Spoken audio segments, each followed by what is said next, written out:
여러분, 오늘 제가 정말 중요한 이야기를 하나 하려고 합니다. 70대 환자분이 건강검진 받으러 오셨다가 병원에서 나오지 못하고 중환자실에 실려 가신 일이 있었어요. 건강해지려고 받은 검사 때문에요. 믿기시나요? 예, 맞습니다. 건강을 지키려고 받은 검사가 오히려 생명을 위협할 수 있다는 겁니다. 특히 70대가 넘으신 분들은 더욱 조심해야 해요. 젊은 사람들한테는 안전한 검사가 고령층에게는 치명적일 수 있거든요. 제가 30년 넘게 환자분들을 진료하면서 본 건데요. 많은 분들이 검사를 많이 받을수록 건강해진다고 생각하세요. 그런데 이게 정말 큰 오해입니다. 특히 나이가 드신 분들은 검사 자체가 몸에 엄청난 부담을 줄 수 있어요. 오늘 제가 말씀드릴 5가지 검사는 실제로 많은 의사들도 70대가 넘으면 본인은 받지 않으려고 하는 검사들입니다. 이 영상 끝까지 보시면 여러분과 가족의 건강을 지킬 수 있는 정말 중요한 정보를 얻으실 수 있을 겁니다. 작년에 제 외래에 오신 72세 남자 환자분 이야기를 먼저 해드릴게요. 이분은 평소에 건강에 정말 관심이 많으셨어요. 매년 빠짐없이 종합검진을 받으셨고요. 그런데 어느 날 대장내시경 검사를 받으시다가 갑자기 쓰러지셨어요. 장천공이라고 해서 대장에 구멍이 뚫린 겁니다. 응급수술을 받으셔야 했고요. 1달 넘게 입원하셨어요. 건강하셨던 분이 검사 하나 때문에 이렇게 고생하신 거예요. 이런 일이 생각보다 정말 많습니다. 또 다른 환자분은 75세 여성분이셨는데요. 건강검진에서 CT 조영제 검사를 받으셨어요. 별다른 증상도 없으셨는데 검진센터에서 권해서 받으신 거였죠. 그런데 검사 후에 소변이 안 나오기 시작하셨어요. 급성 신부전이 온 겁니다. 응급실로 오셔서 투석을 시작하셨고요. 지금도 일주일에 3번씩 투석을 받으러 병원에 다니세요. 검사 한 번 때문에 평생 투석 환자가 되신 거예요. 자, 그럼 오늘 영상이 도움이 되신다면 구독 버튼 꼭 눌러주시고요. 좋아요도 부탁드립니다. 그리고 주변에 70대 이상 되시는 부모님이나 친척분들께 이 영상 꼭 공유해 주세요. 정말 중요한 내용이거든요. 생명을 구할 수도 있는 정보입니다. 저는 30년 넘게 수천 명의 고령 환자분들을 봐왔고요. 정말 안타까운 경우들을 많이 목격했습니다. 불필요한 검사 때문에 오히려 건강이 나빠지시는 분들을 너무 많이 봤어요. 그래서 오늘 이 자리에서 꼭 말씀드리고 싶었습니다. 먼저 왜 70대가 넘으면 검사가 위험해지는지 설명을 드릴게요. 우리 몸은 나이가 들수록 여러 가지가 변합니다. 혈관이 약해지고요. 장기의 기능이 떨어져요. 회복력도 젊었을 때보다 훨씬 느려집니다. 예를 들어서 젊은 사람은 금식을 12시간 해도 괜찮은데요. 70대 분들은 금식만 해도 탈수가 올 수 있어요.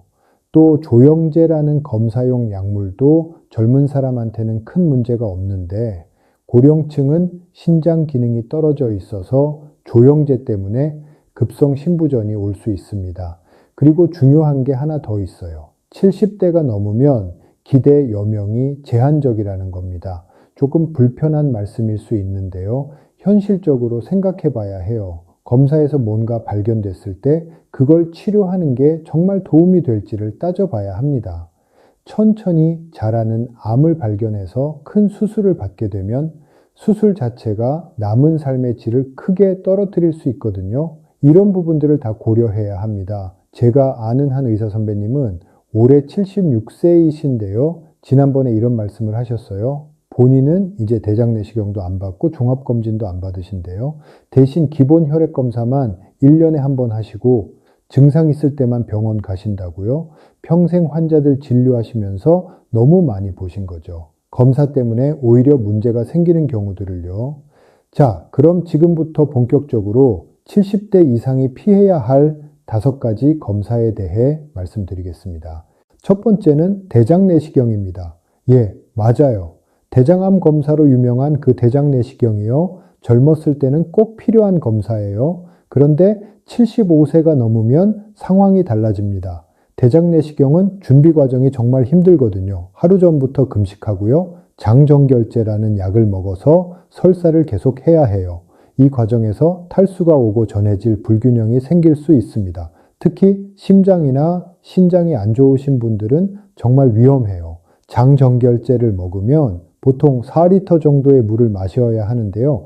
이게 심장에 엄청난 부담을 줘요. 심부전이 있으신 분들은 이 과정에서 폐에 물이 차서 호흡곤란이 올 수 있습니다. 실제로 장정결 과정 중에 응급실로 실려 오시는 고령 환자분들이 많아요. 검사 자체도 위험합니다. 대장벽이 나이가 들면서 약해지거든요. 내시경을 넣다가 장벽에 구멍이 뚫릴 수 있어요.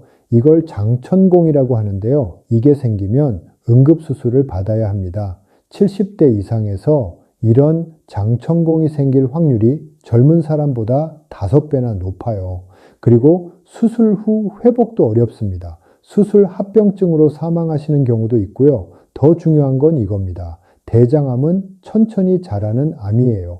용종이라는 게 생기고 그게 암으로 변하는데 보통 10년 이상 걸립니다. 75세에 작은 용종을 발견했다고 해봐요. 그게 암이 되려면 85세가 넘는 거예요. 그 전에 다른 원인으로 돌아가실 확률이 훨씬 높습니다. 그래서 위험한 검사를 굳이 받을 필요가 없는 거예요. 미국 의학계에서도 이미 75세 이상은 대장 내시경을 일상적으로 권하지 않습니다. 대신 대병검사로 혈액만 확인하는 걸 추천해요. 이건 안전하고 간단하거든요. 만약에 이상이 있으면 그때 내시경을 고려하는 거죠. 대병검사는 집에서 할 수 있고요. 아무런 위험이 없어요. 이게 훨씬 현명한 선택입니다. 두 번째로 피해야 할 검사는 CT, 조영제 검사입니다. CT 자체는 괜찮아요. 문제는 조영제예요. 조영제는 혈관을 선명하게 보기 위해 주사로 넣는 약물인데요. 이게 신장으로 배출되거든요.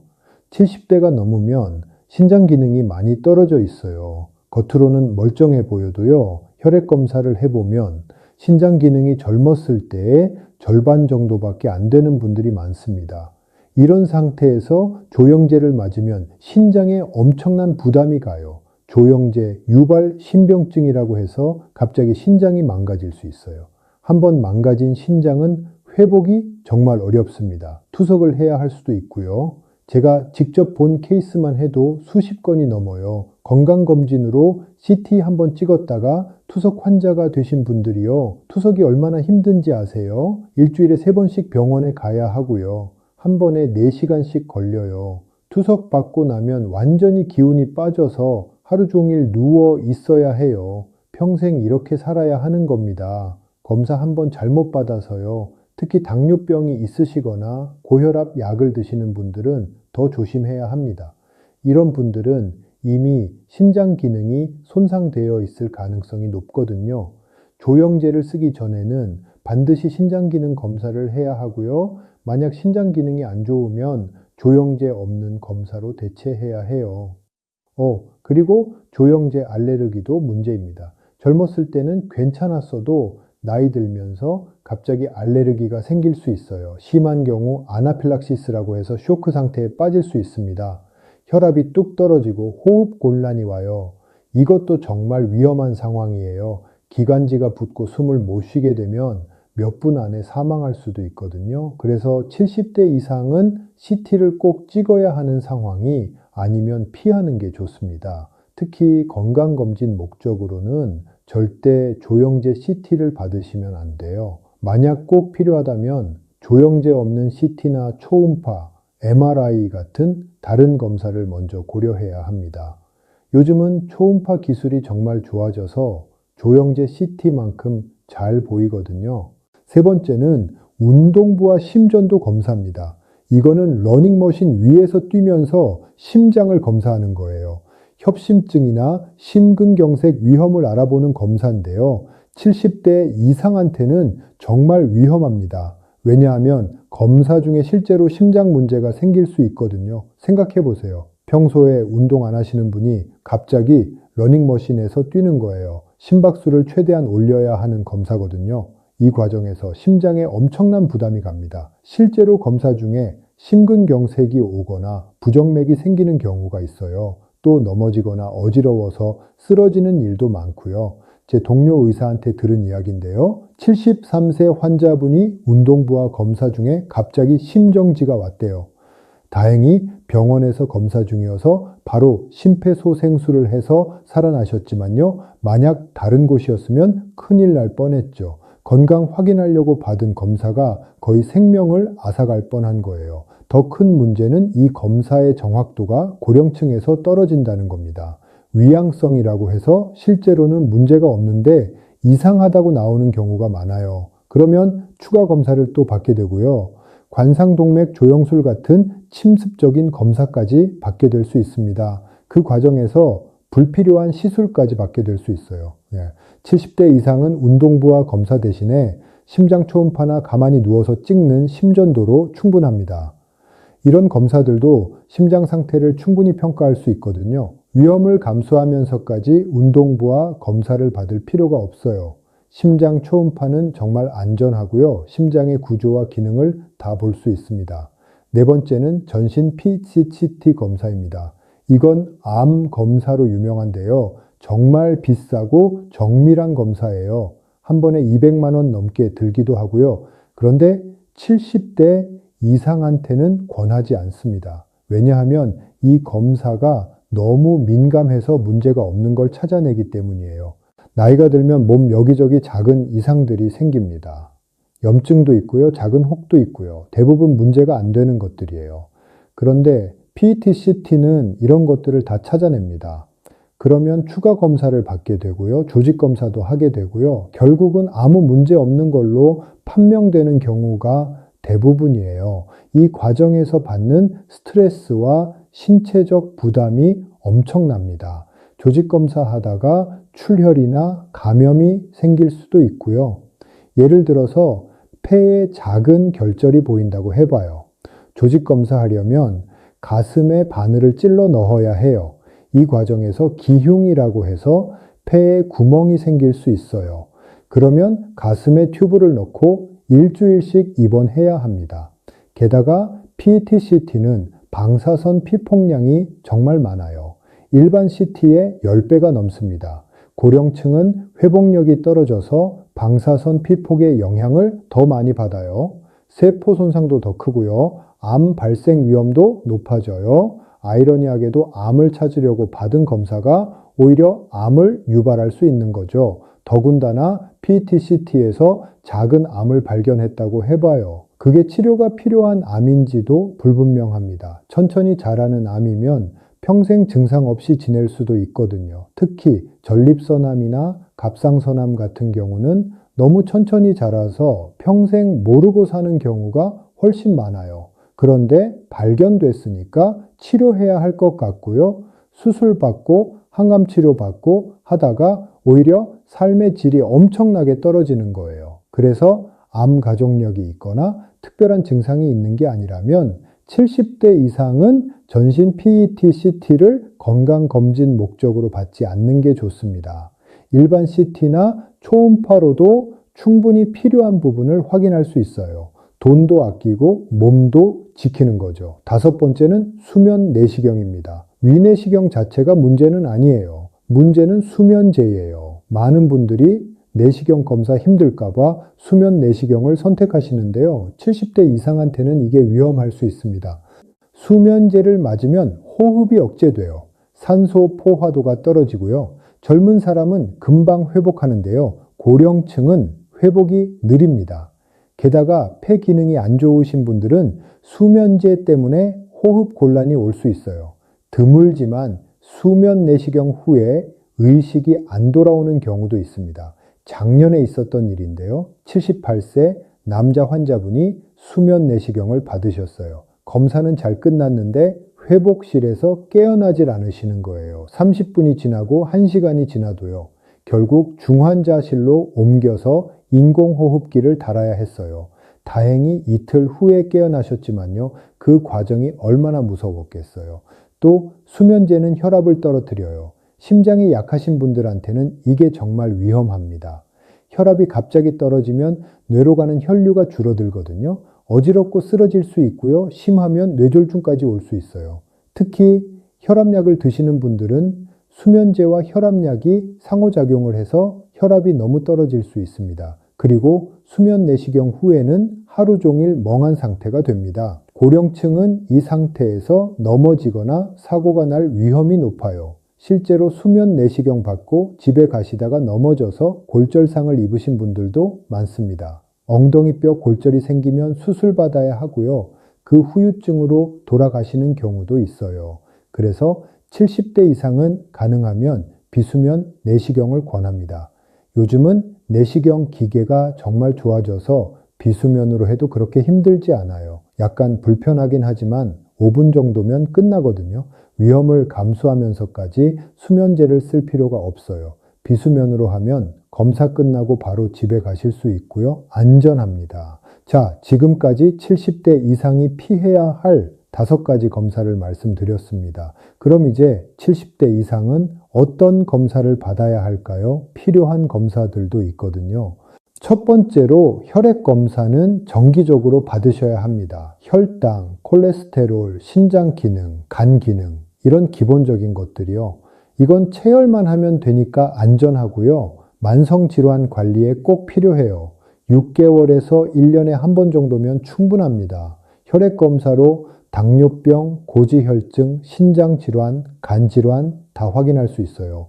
두 번째는 혈압 측정이에요. 이건 집에서도 할 수 있죠. 매일 아침 일어나서 혈압을 재는 습관을 들이시면 좋아요. 고혈압은 뇌졸중이나 심근경색의 가장 큰 위험 요인이거든요. 혈압만 잘 관리해도 큰 병을 많이 예방할 수 있습니다. 혈압계는 약국에서 5만 원 정도면 살 수 있고요. 사용법도 간단해요. 세 번째는 골밀도 검사입니다.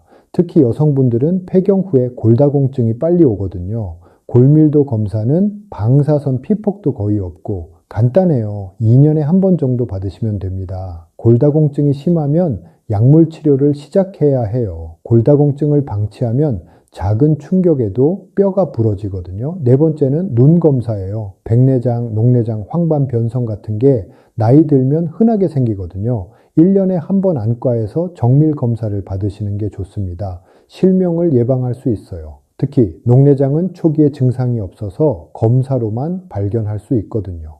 5번째는 대변 자멸 검사입니다. 대장 내시경 대신에 이걸 받으시면 돼요. 대변에 피가 섞여 나오는지만 확인하는 간단한 검사예요. 만약 여기서 이상이 나오면 그때 내시경을 고려하는 거죠. 집에서 할 수 있고요. 비용도 거의 안 들어요. 6번째는 청력 검사입니다. 난청이 생기면 의사소통이 어려워지고요. 우울증이나 치매 위험도 높아져요. 보청기를 일찍 착용하는 게 정말 중요한데요. 그러려면 정기적으로 청력 검사를 받아야 해요. 이런 기본적인 검사들만 잘 받으셔도 건강관리는 충분히 할 수 있습니다. 과하게 여러 가지 검사를 받으실 필요가 없어요. 그럼 이제 자기관리법에 대해 말씀드리겠습니다. 검사보다 훨씬 중요한 게 바로 일상생활에서의 관리거든요. 첫 번째, 자기관리법은 약 줄이기입니다. 예, 맞아요. 약을 줄이라는 거예요. 많은 고령 환자분들이 약을 너무 많이 드세요. 혈압약, 당뇨약, 콜레스테롤약, 위장약, 수면제 이렇게 한 움큼씩 드시는 분들이 많아요. 그런데 약이 많을수록 부작용 위험도 높아집니다. 특히 고령층은 신장이나 간 기능이 떨어져서 약물 대사가 느려요. 약이 몸에 쌓이는 거죠. 그러면 어지럽고 넘어지기 쉽고요. 기억력도 떨어져요. 주계소고전 12-59치의 선생님과 상의해서 꼭 필요한 약만 드시도록 조정하세요. 약을 줄이는 것만으로도 삶의 질이 훨씬 좋아질 수 있습니다. 실제로 약을 절반으로 줄였더니 훨씬 정신이 맑아지고 활력이 생겼다는 환자분들이 많아요. 두 번째는 영양관리입니다. 나이가 들면 식욕이 떨어지고 잘 안 드시게 되죠. 그런데 영양 부족이 되면 면역력이 떨어지고 근육이 빠져요. 낙상 위험도 높아지고요. 단백질을 충분히 드셔야 합니다. 고기, 생선, 계란, 두부 이런 음식들을 몇 끼 드세요. 특히 아침에 단백질을 꼭 드세요. 아침을 거르시는 분들이 많은데요. 그러면 하루 종일 기운이 없어요. 아침에 계란 2개만 드셔도 훨씬 활력이 생깁니다. 저녁은 조금 가볍게 드시고요. 아침과 점심을 든든히 드시는 게 좋아요. 채소와 과일도 중요하지만 단백질이 더 중요해요. 탄수화물은 조금 줄이시고요. 밥을 한 공기 다 드시지 마시고 반 공기만 드세요. 대신 반찬을 더 드시고요. 하루 3끼를 규칙적으로 드시는 게 좋습니다. 입맛이 없다고 굶으시면 안 돼요. 조금씩이라도 자주 드세요. 3번째는 근력 운동입니다. 유산소 운동보다 근력 운동이 고령층한테는 더 중요해요. 근육이 있어야 낙상을 예방할 수 있거든요. 특히 다리 근육이 중요합니다. 의자에서 일어섰다 앉았다 하는 운동을 하루에 30번씩 하세요. 이것만 해도 다리 근육이 많이 좋아져요. 처음에는 10번부터 시작하세요. 그리고 일주일에 5번씩 늘려가는 거예요. 한 달 후면 50번도 할 수 있게 돼요. 의자 운동은 정말 효과가 좋아요. 별도의 장비도 필요 없고요. 집에서 TV 보면서도 할 수 있어요. 아령이나 물병을 들고 팔 운동도 하시고요. 무리하지 말고 천천히 하는 게 중요합니다. 매일 조금씩 하는 게 가끔 많이 하는 것보다 훨씬 효과적이에요. 운동 후에는 스트레칭도 꼭 하세요. 근육이 굳지 않게요. 4번째는 수분 섭취입니다. 고령층은 갈증을 잘 못 느끼세요. 그래서 탈수가 자주 옵니다. 탈수가 오면 혈압이 떨어지고 의식이 흐려지고요. 신장에도 안 좋아요. 목이 안 마르더라도 물을 자주 드셔야 해요. 하루에 1리터에서 1.5리터 정도가 적당합니다. 커피나 차는 이뇨작용이 있어서 물로 계산하지 마세요. 맑은 물을 드시는 게 가장 좋아요. 아침에 일어나서 한 컵, 식사 후에 한 컵 이렇게 습관을 들이세요. 물병을 항상 가까이 두시고요. 보일 때마다 한 모금씩 마시세요. 5번째는 수면 관리입니다. 잠을 잘 자는 게 정말 중요해요. 잠을 못 자면 면역력이 떨어지고 혈압도 올라가고요. 당뇨도 악화됩니다. 수면제보다는 생활 습관으로 수면을 개선하는 게 좋아요. 낮잠을 너무 오래 자지 마시고요. 저녁 6시 이후에는 카페인을 피하세요. 잠자리 환경도 중요합니다. 방을 어둡게 하고 조용하게 하세요. 자기 전에 따뜻한 물로 샤워하면 잠이 잘 와요. 침대는 잠자는 용도로만 쓰시고요. 침대에서 TV 보거나 핸드폰 하지 마세요. 침대는 잠자는 곳이라는 걸 뇌가 기억하게 해야 해요. 6번째는 사회 활동입니다. 외로움과 고립이 건강에 정말 안 좋아요. 우울증도 오고 치매 위험도 높아지거든요. 규칙적으로 사람들을 만나세요.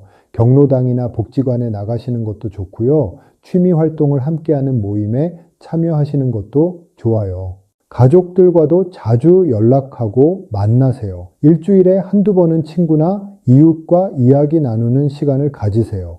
사회적 관계가 건강에 미치는 영향이 운동이나 식이요법만큼이나 큽니다. 혼자 계시지 마시고 사람들 속으로 들어가세요. 7번째는 낙상 예방입니다. 고령층한테 낙상은 정말 치명적이에요. 한번 넘어져서 골절되면 회복이 어렵고요. 그대로 누워 지내시다가 합병증으로 돌아가시는 경우가 많습니다. 집안 환경을 안전하게 만드세요. 화장실에 손잡이를 달고요. 문턱은 없애고요. 바닥에 미끄럼 방지 매트를 깔아야 해요. 신발도 중요합니다. 슬리퍼는 벗겨지기 쉬우니까 발에 딱 맞는 신발을 신으세요. 밤에 화장실 갈 때를 대비해서 복도에 야간 조명을 켜두시고요. 급하게 움직이지 마시고 천천히 움직이는 습관을 들이세요. 침대에서 일어날 때도 바로 일어나지 마시고 한 30초 앉아 계셨다가 일어나세요.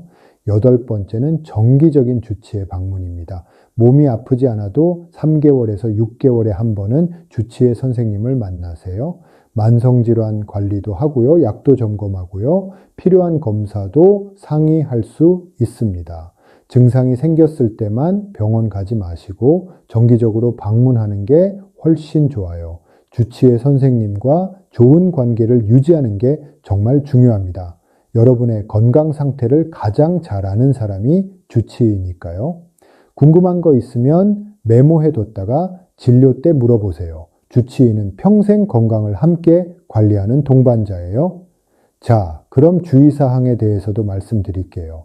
첫째, 건강검진 권유를 받더라도 무조건 다 받지 마세요. 나이와 건강 상태를 고려해서 필요한 검사만 선택적으로 받아야 합니다. 검진센터에서 권하는 고가 패키지는 대부분 불필요한 검사들이 많이 포함되어 있어요. 비싼 게 좋은 게 아니에요. 둘째, 증상이 없는데 검사하지 마세요. 증상이 있을 때 필요한 검사를 받는 게 맞습니다. 아무 증상 없는데 여기저기 검사하다 보면 이상한 게 나올 수밖에 없어요. 그러면 추가 검사의 악순환이 시작되는 거죠. 이걸 검사의 캐스케이드 효과라고 하는데요. 한번 시작하면 끝이 없어요. 셋째, 인터넷이나 TV 건강 프로그램을 맹신하지 마세요. 거기 나오는 정보들은 대부분 일반적인 얘기고요. 개인차가 있어요. 여러분의 상태에 맞는 조언은 주치의 선생님한테서 들어야 합니다. 검증되지 않은 민간요법이나 건강기능식품도 조심하세요. 특히 간이나 신장에 해로운 성분이 들어있는 경우가 많아요. 넷째, 가족들이 권하는 검사도 신중하게 판단하세요. 자녀분들이 효도한다고 비싼 검진 패키지를 선물하시는 경우가 있는데요. 고마운 마음은 받도에 실제로 받을 검사는 선택하셔야 해요. 가족들한테 오늘 이 영상 내용을 설명해 드리세요. 효도는 검사가 아니라 함께 시간 보내는 거라고요. 다섯째, 동네 친구들이 받았다고 따라서 받지 마세요. 각자 건강 상태가 다르거든요. 친구는 괜찮았는데 여러분한테는 위험할 수 있어요. 본인의 몸 상태를 가장 잘 아는 주치의와 상의하는 게 최선입니다. 남과 비교하지 마시고 본인한테 맞는 선택을 하세요. 여섯째, 건강검진 결과에 너무 일희일비하지 마세요.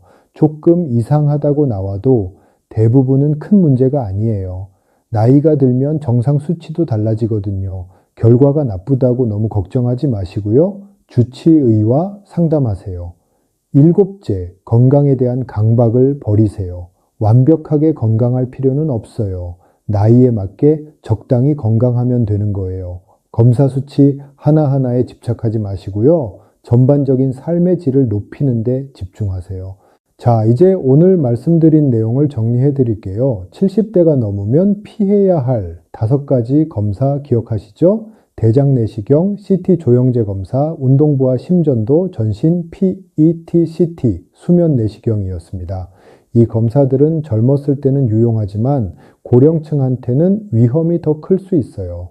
대신 안전한 기본 검사들을 정기적으로 받으시고요.